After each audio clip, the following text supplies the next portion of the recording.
YouTube, what's up, man? I'm up here in Muskogee, Oklahoma, man. I'm probably finna dig here towards the house up in Arkansas somewhere, see if I can grab a load, cause it ain't shit shaking right now, right? But the reason I'm making this video, right, is because some of these mega carriers have to do better, man, with how they are training these flatbed drivers, man. They throwing these drivers on this road with minimal to no type of training, bro. I'm picking up in Middletown, Ohio last week. I got a coil, my coil weighed 37 going down to Talladega, right? Picking up, I loaded Endure 9.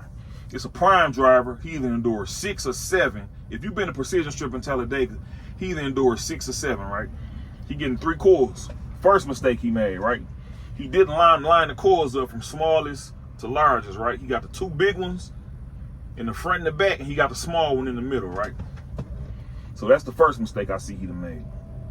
The second mistake I see he making is he hooking his chains too high. So when he run his chains around the spool, he damn near hooking the chain up into the eye of the coil. So when he put his binder on the damn coil, he not actually getting no downward pressure on the damn coil. He hooking it to the damn excess on the chain, right? So he do that. I didn't say nothing to him in the bay because you got each bay is packed, right? And if you've been a Precision Strip, you got some drivers that come in there, they gone 15, 20 minutes, they ready to roll, right? So I'm like, I ain't finna jump in and intervene with Buddy right now. I catch him on the backflip, I catch him outside, right? So that's what I did. Once I got my coil, they had to rewrap my coil, so I was in there a little longer because they had to paper wrap my coil because they put it on me without the paper wrap. But I had to send it back and get it paper wrap. So I was in there probably about 45 minutes, right? So I pull out the bay. He had already pulled out probably about 20 minutes before me. I see him standing there, right? So I'm like, all right, yeah, Buddy, he confused. And the way this load looking, I don't feel safe, and I wouldn't feel right letting him pull out of here with this load looking like this going down the road. So, you know what I'm saying? I walked up to Buddy. The way I approach drivers, right, when I see they need help, right, I try to approach them with a little bit of humor and a little bit of empathy. I don't approach them as if, oh, come listen to what the hell I'm saying, or it don't be no aggression with it. It don't be no entitlement with it when I approach them. I try to approach them and shit to try to, you know what I'm saying, break their guard down, because trucking is real ego oriented, right? So a lot of drivers have ego. They don't want to ask for help and so forth. So I try to come in peace when I come at them, right? So I go at them in peace, and it worked out fine. You know what I'm saying? I told Buddy, I said, man, how long you been driving, bro?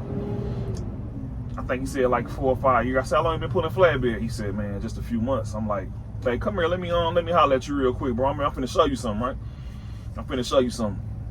So he came around there. We basically wound up breaking the whole load down and resecuring the whole goddamn load, showing him how to hook his binders right. He didn't know how to use a ratchet binder, showing him how to use his ratchet binders and all that shit. And then I kind of helped him with his tarp a little bit, but he was decent with his tarp jobbing and all that shit. But these mega carriers need to do better, man, when they training these drivers and throwing these drivers out here on the road with no minimal training, bro. It's like they give them 2 weeks training, just throwing them out here on the road, and they gotta learn through experience. And when you fucking with them coils, shit, your experience might come with with death, because that motherfucker will roll on you in a heartbeat. One hard break, that coil gonna come out of that rack and it's gonna roll you the fuck over, man. So we just gotta do better. These mega carriers need to do better with training these drivers and putting these drivers out here on the road, because it's ridiculous, man. I'm gonna attach the video to it at the end, but they gotta do better with how they training these drivers, man. So yeah, y'all be safe, man. I'm finna ready to hit this road and finish all my deadhead back to the crib, man. I'm out.